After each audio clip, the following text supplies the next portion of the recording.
Respected brothers and sisters, Assalamu alaikum wa rahmatullahi wa barakatuh. Ignorance is viewed as one of the spiritual diseases in the Islamic ethical system.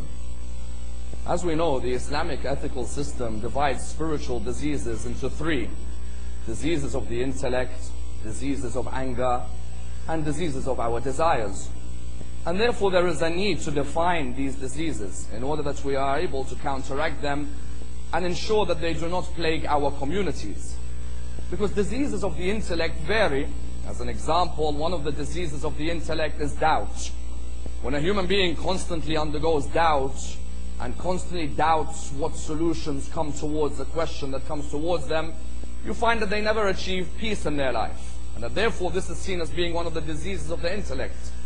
Another of the diseases of the intellect, as an example, is to constantly be perplexed.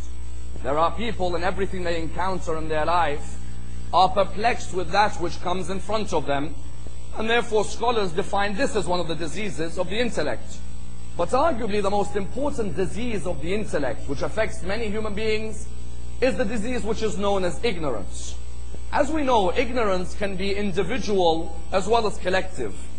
And the idea that many of us would have gone through a period of ignorance in our life, as in many human beings would be ignorant of certain facts at times in their life, of certain figures at times of their life, maybe ignorant of certain parts of history, and therefore you find that ignorance may affect us on an individual level.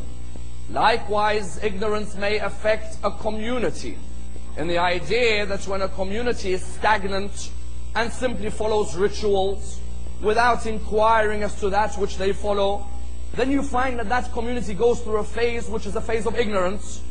That phase can be seen as being something quite dangerous, and the idea that a community which is plagued by ignorance is one that may have members who despise each other, may hate each other, may be jealous of each other, may be envious of each other. And therefore the religion of Islam sought to come forward in order to define this disease of ignorance, as well as to look at the different types of ignorance, and then offer a cure for those who are going through a period of ignorance.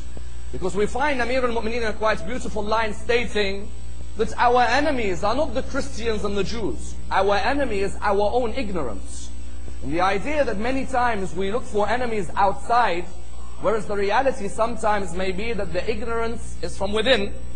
Therefore, when Islam came to define ignorance, it defined it with the Arabic word jahil. Because when a person who is an individual is ignorant, they refer to him as a jahil. If it's a collective period of ignorance, they refer to it as jahiliyyah. When there is a community where ignorance has gone deep, or a period of time which has plagued the thoughts of people, then they refer to that period as a period of jahiliyyah.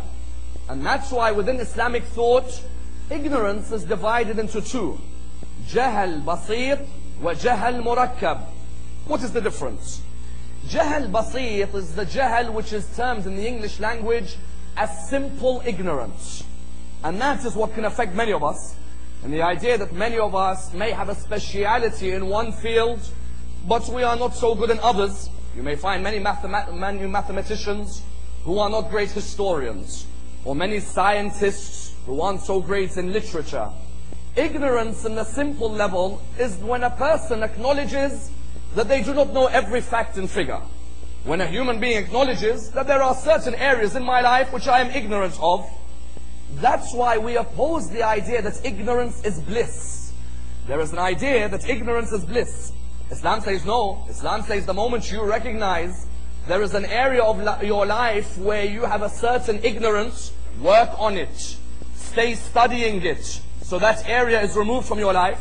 You find, for example, some people admit that we are not so good with Islamic history, or we are not so good with jurisprudence. Very good. Simple ignorance is when you admit it. But then the idea isn't that ignorance is bliss. No, then the idea is that a person endeavors to work on those areas, that areas where I know I am not so bright in, or not so knowledgeable in, are areas that I have to work on. That's why Confucius used to say that real knowledge is knowing the extent of one's ignorance. And it's quite a beautiful line. Real knowledge isn't how many facts and figures you know. Real knowledge is when you know the extent of one's ignorance, when you know the extent of the areas which you're ignorant in. The idea is to look and work on those areas.